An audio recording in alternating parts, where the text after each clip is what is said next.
গত কয়েকদিন ধরেই ক্রিকেট পাড়ায় গুঞ্জন চলমান বাংলাদেশ প্রিমিয়ার লিগ বিপিএল এর একাধিক ম্যাচে ফিক্সিং এর ঘটনা ঘটেছে, যে ঘটনায় জড়িত একাধিক দেশি ক্রিকেটারও।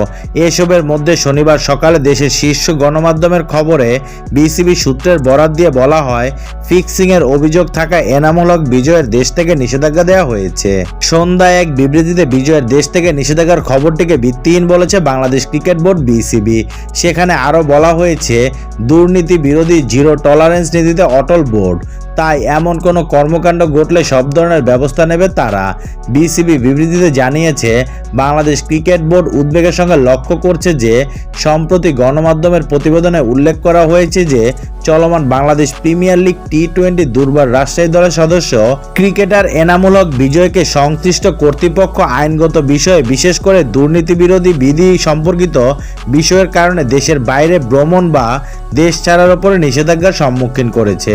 বিসিবি স্পষ্টভাবে জানাতে চায় যে এই ধরনের কোনো পদক্ষেপ গ্রহণ করা হয়েছে বলে বিসিবির জানা নেই এবং আনুষ্ঠানিকভাবে তার ওপর কোনো নিষেধাজ্ঞা আরোপ করা হয়েছে এমন কোনো বিজ্ঞপ্তিও বিসিবি পায়নি।